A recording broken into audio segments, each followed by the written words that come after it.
안녕하십니까. 자, 녹차 한잔 하시고, 오늘 동영상의 주제는, 운동입니다. 그래서 그 일반 그 책에서나, 또한 문명에서 이렇게 정의하는 운동의 정의를 기반으로 야생에서 봤을 때 운동을 어떻게 정의할 수 있고 또 어떻게 분류할 수 있고 이런 거를 제 나름대로 여러분 이해를 돕기 위해서 해보았습니다. 첫 번째로 운동의 정의에 대해서 정확하게 한번 제가 말씀드려 볼게요. 운동의 정의라고 하는 것은 자, 첫 번째 운동의 정의 적절한 자극 부족하지도 남지도 않는 적절한 자극 움직임을 통해서 혈액순환을 원활하게 하고 그다음에 몸을 따뜻하게 해서 면역력을 증진시키고 모든 이 신진대사 시스템을 원활하게 넘치지도 부족하지도 않고 중도의 몸 상태 항상성을 유지하게 하는 게 운동입니다. 그렇기 때문에 모든 병의 예방과 모든 병의 치유에 운동이 기본이 안 될 수가 없어요. 정확하게 몇 프로라고 할 수 없지만 저는 9할이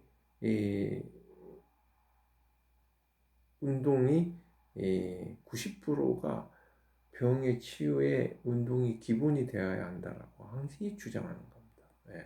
야생에서 봤을 땐 그래요. 지금 뭐 문명 현대 의학이 많은 것을 만들어 놓고 많은 업적을 이루어서 이 열심히 그 우리 인류에게 혜택을 주고 있지만 사실 야생에서 봤을 때는 상당히 부족한 면도 있고 기계론적 사고방식으로 잘못 가고 있는 것도 있고 그러한 면이 있습니다. 그다음에 운동을 하면은 무슨 효과가 있냐면 자, 두 번째로 운동의 네 가지 효과에 대해서 말씀드리겠습니다. 자, 첫 번째가 근력, 그 다음에 두 번째가 유연성, 그 다음에 세 번째가 근지구력, 그 다음에 네 번째가 전신지구력입니다. 자, 근력은 이렇게 우리가 헬스장에서 해서 어떤 근력을 키워서 근육의 파워 키워서 어떤 스포츠의 목적을 달성하고 그 다음에 미용이라든지 그런 그 자기의 그 스포츠에서 힘을 내서 어떤 경기에서 이기는 격투기라든지 이런 데 사용하는 게 근력이고 그 다음에 이제 그 요가나 필라테스를 통해서 이제 그런 운동들을 통해서 그 근육의 유연성을 길러서 어떤 뭐 체조라든지 뭐 이런 운동에 쓸 수 있고 일상생활에서 부상도 방지하고 운동선수가 운동을 할 때 부상도 방지하는 이거 유연성. 그 다음에 근지구력은 우리가 팔굽혀펴기라든지 그 다음에 윗몸 일으키기 이렇게 턱걸이를 해서 어떤 근의 지구력을 좋게 하는 거.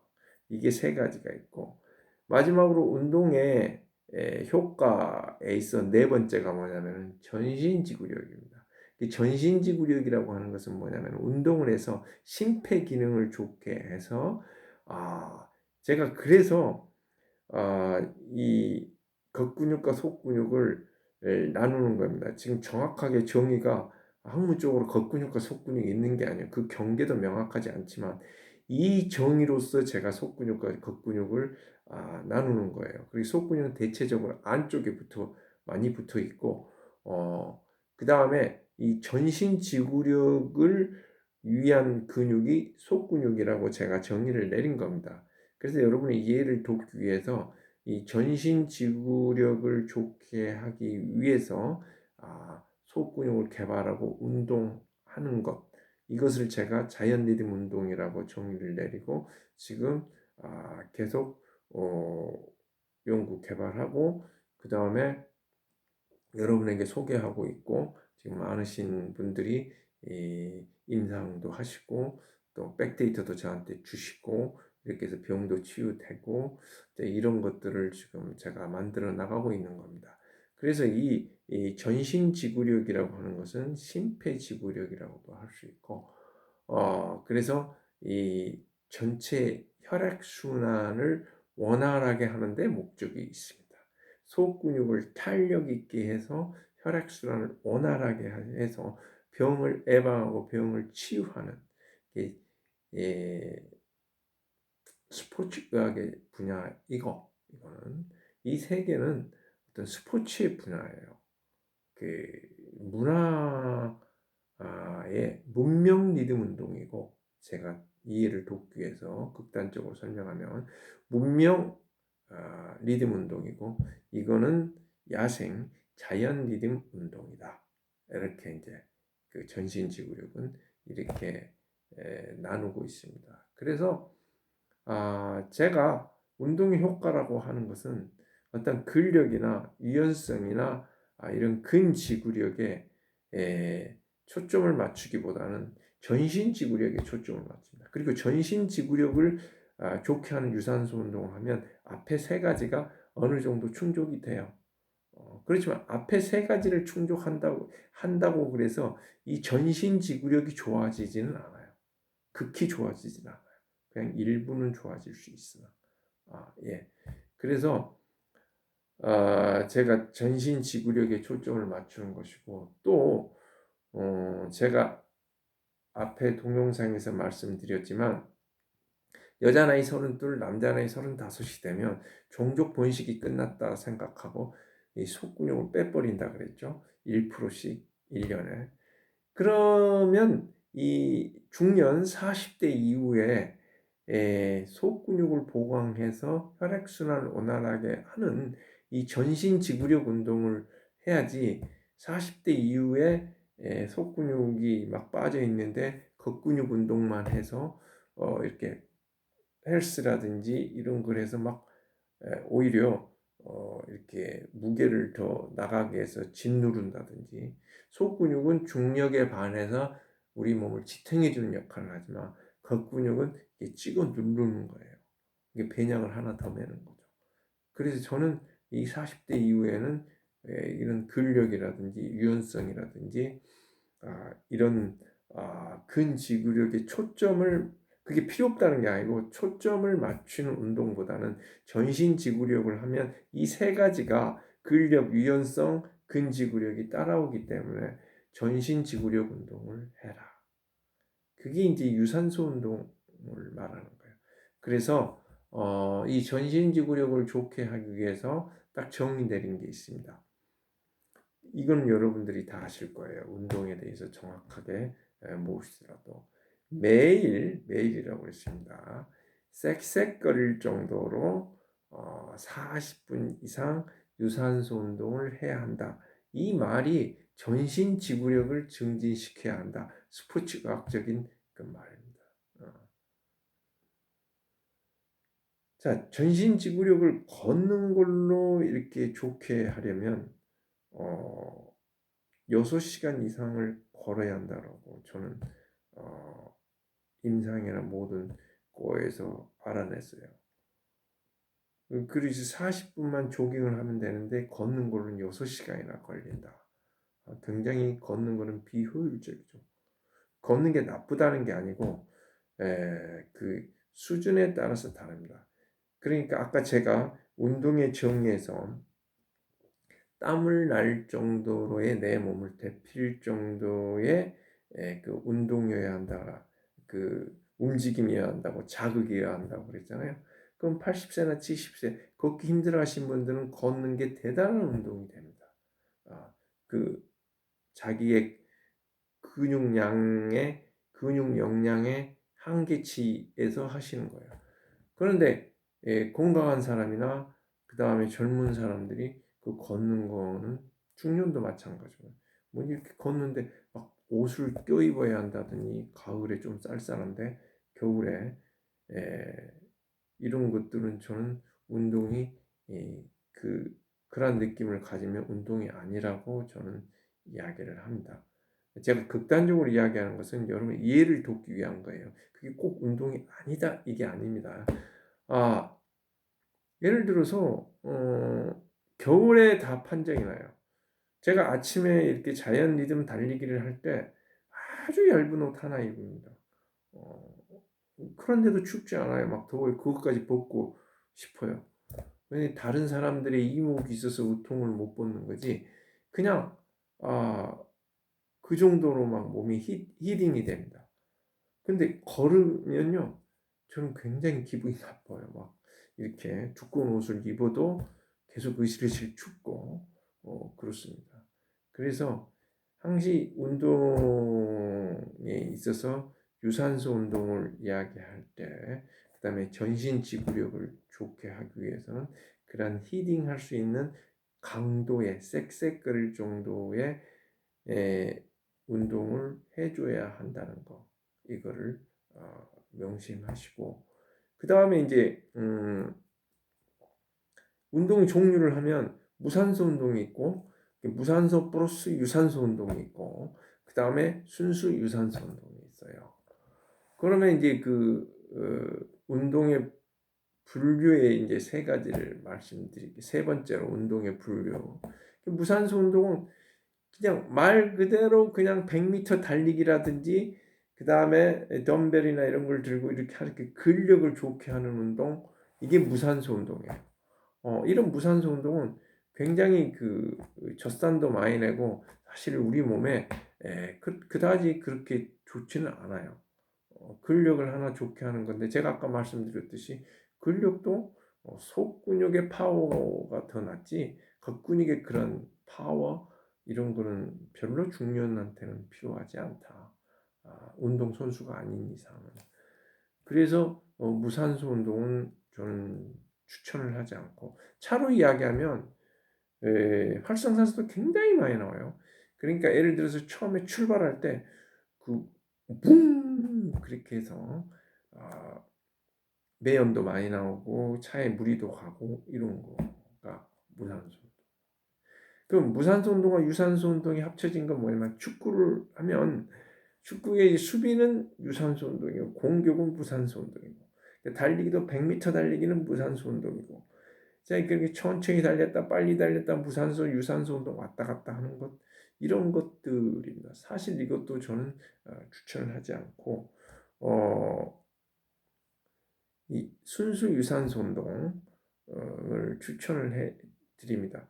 근데 이제 순수 유산소 운동이 예를 들면 수영, 사이클, 마라톤보다는 조깅, 마라톤 그러면 왠지 개념이 그러니까 그러한 순수한 유산소 운동이라고 저는 추천을 드리고 이 세 가지 중에서 우리 물고기가 아니니까 물론 수영 같은 건 저는 추천은 별로 하지 않습니다. 처음에 근육의 하중을 줄이고 근력을 키우기 위해서 중력에 없는 곳에서 나의 근력, 속근육 향상시키기 위한 일시적인 방법은 되나 그걸로써 뭐 심폐지구력을 내가 좋게 한다든지 그러한 근본적인 목적을 달성하기에는 좀 부족한 운동이다.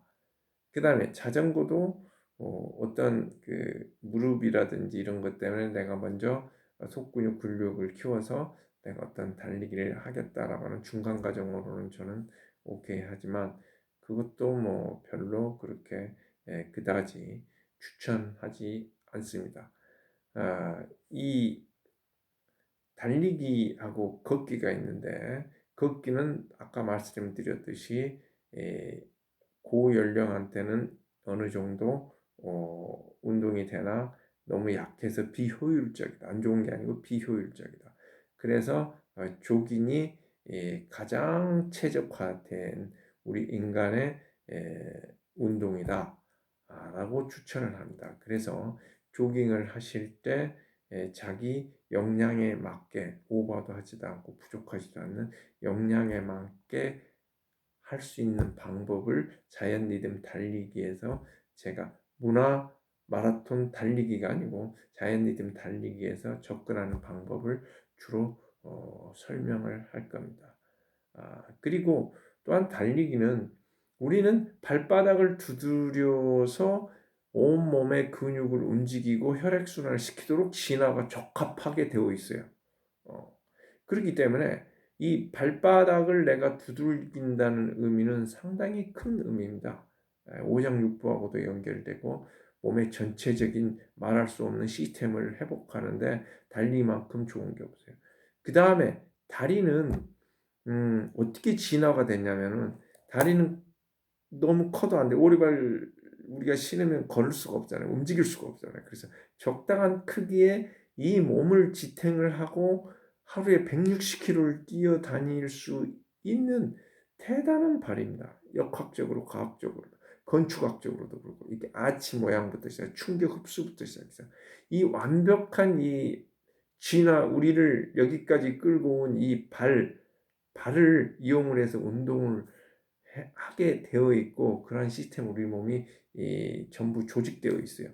그래서 이 발을 두들겨서 온 몸의 근육을 움직여서 속근육을 키워서 혈액순환을 시켜서 우리 몸을 데피고 그 다음에 면역력을 높이는 것. 이것이 진정한 운동이고 스포츠학에서 이야기한 전신지구력을 좋게 한 혈액순환을 원활하게 하는 유일한 운동이라고 저는 추천을 드리는 거예요. 예. 그래서 저는 순수 유산소 운동을 추천을 하는 바이고 그 순수 유산소 운동이 세 가지라고 했죠. 철인 3종 경기 하는 겁니다. 그래서 자 수영, 사이클, 그 다음에 조깅. 이 중에서 조깅이 우리 진화론적으로나 신체 근육학적으로 정말 좋은 운동이다. 그래서 가장 효율적인 운동을 가장 적정한 시간에 적정한 강도로 하는 것이 자연 리듬 운동입니다. 가장 좋은 효율적인 운동. 걷기도 좋지만 효율이 없어요. 비효율이에요. 자, 효율적인 운동. 그 다음에 가장 적정 시간, 가장 적정 강도. 이 세 가지의 운동을 자연 리듬 운동이라고 제가 소개를 드린 거고 그거를 계속 지금 앞으로 해 나갈 것이고 그리고 이거는 각자 사람마다 다르기 때문에 어떤 정답이 없어요. 각자 자기가 자기를 관리하는 방법을 제가 알려드릴 거예요. 자기가 체크해서 자기가 할 수 있는 방법, 운동을. 어떤 트레이너도 할 수가 없습니다. 여러분들이 이제 하시고 그 운동을 또한 매일 해야 한다는 거 절대. 일반 스포츠하고 달라요. 3일에서 5일에 한다. 이거는 근육을 과하게 써서 쉬어줘야 하기 때문에 그래요. 근데 매일 일상처럼 밥 먹듯이 숨 쉬듯이 인간의 삼업 움직임, 숨 쉬고 밥 먹고 이 삼업은 매일 매 순간 해야 합니다. 그래서 매일 적정량의 운동을 하시는 거예요. 조깅으로. 그래서 자연 리듬 달리기, 그 다음에 리듬에 맞춰 달리기, 선보, 걷기지만 이것도 걷기의 비효율성을 넘어선 겁니다. 그래서 선보, 그 다음에 리듬에 맞춰, 그 다음에 자연 리듬 달리기 이렇게 세 가지로 여러분의 전신 지구력을 향상시키는 자연 리듬 운동을 이 앞전 동영상에서 설명한 적이 있고 앞으로도 계속 되어질 겁니다. 계속 반복되어지니까 그거를 이렇게 참고하시고요. 그 다음에 네 번째로 운동을 어느 수준으로 해야 하는지 이게 굉장히 중요합니다. 자, 제일 안 좋은 게 뭐냐면 그 운동의 적정량을 제가 지금 네 번째 운동의 적정량. 자, 이게 60억 개가 다 있습니다. 인류의 각각이 다 달라요. 나이하고 상관이 없어요. 나이가 있어도 제가 이걸 뭐냐면은 속근육 역량이라고 합니다. 속근육 체력이라고도 하고. 자, 겉근육은 저는 관심이 없어요. 자, 속근육 역량. 자, 혈액순환을 시켜서 얼마나 근육에 양과 질이 좋냐 이 종합적인 것입니다. 속근육 영양이라고 하는 것은. 이 속근육 영양은 정말 측정도 현대의 과학이 할 수 없고 각자 다 달라요. 저도 느낌으로는 알아요. 딱 저 사람이 뛰어보고 저 사람이 걷는 것 보고 이렇게 보면 속근육 영양이 나와요. 그게 진짜 나이입니다. 자기의. 음, 음. 저는 지금 50대 후반 나이가 아니에요. 지금 속근육 영양으로 봤을 때.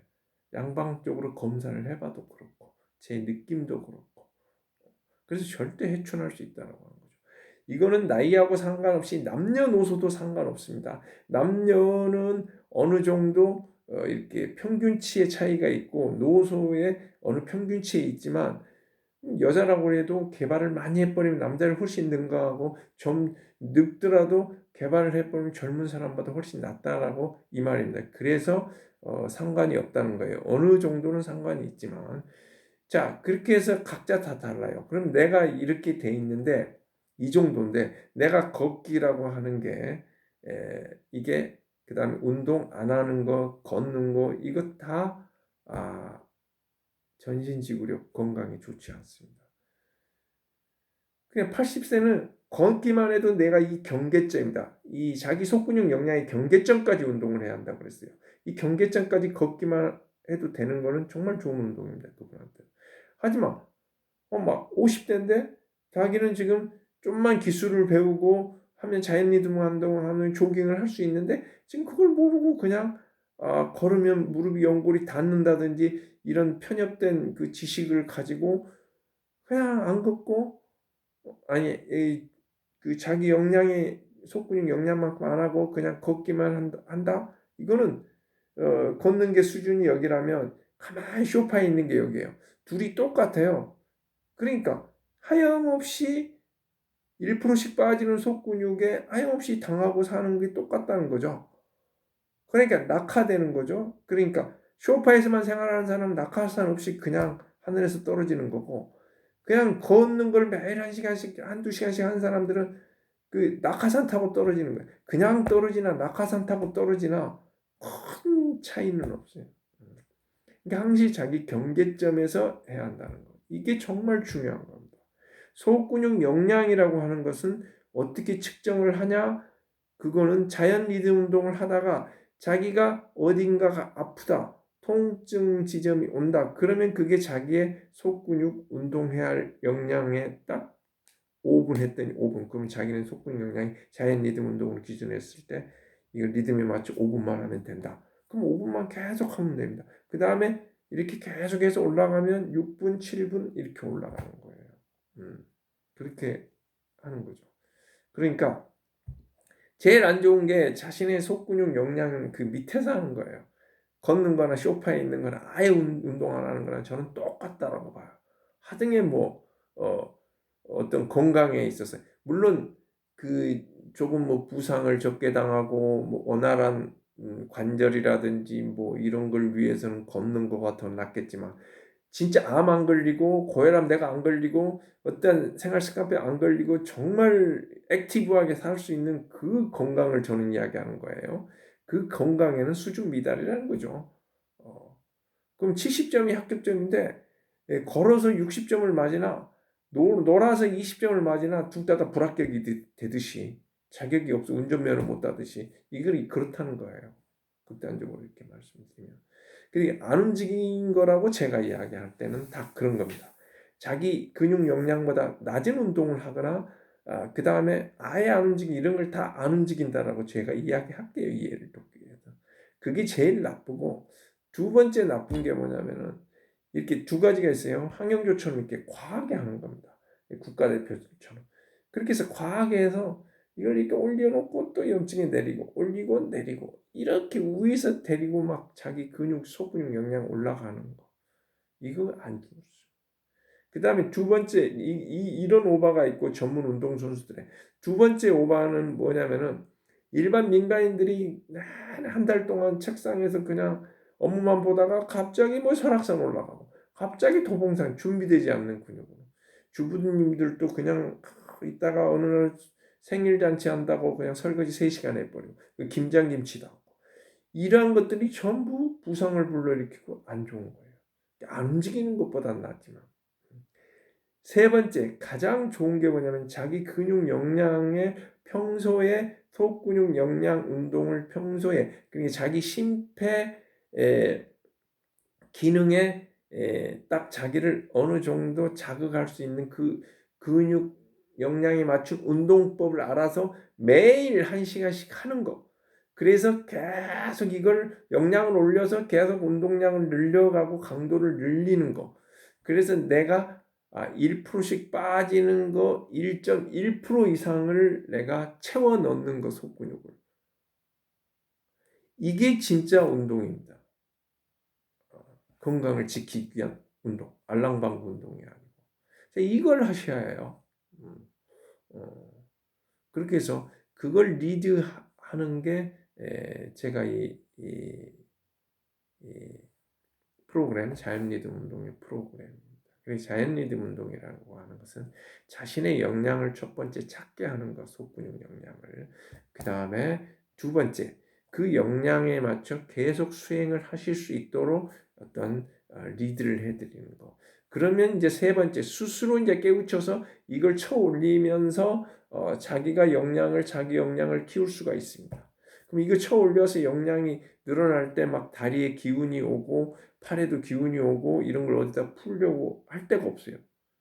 그러다 보니까 이제 그 환자분이나 고객분들이 막 마라톤 대회도 본인들이 나갔다 와서 나한테 피드백을 준 거예요.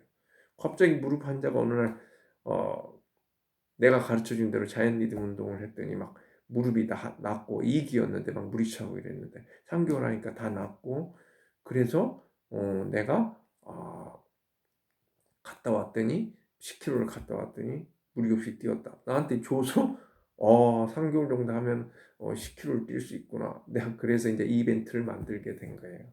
제가 뭐 먼저 한 게 아니고 제가 마라톤 한다고 이벤트 만든 게 아니고 이 손님들과 고객들과 그 다음에 그 환자분들이 저한테 이렇게 내가 가르쳐 준 걸 하다 보니까 이런 능력이 생기더라. 그래서 저한테 알려준 거예요.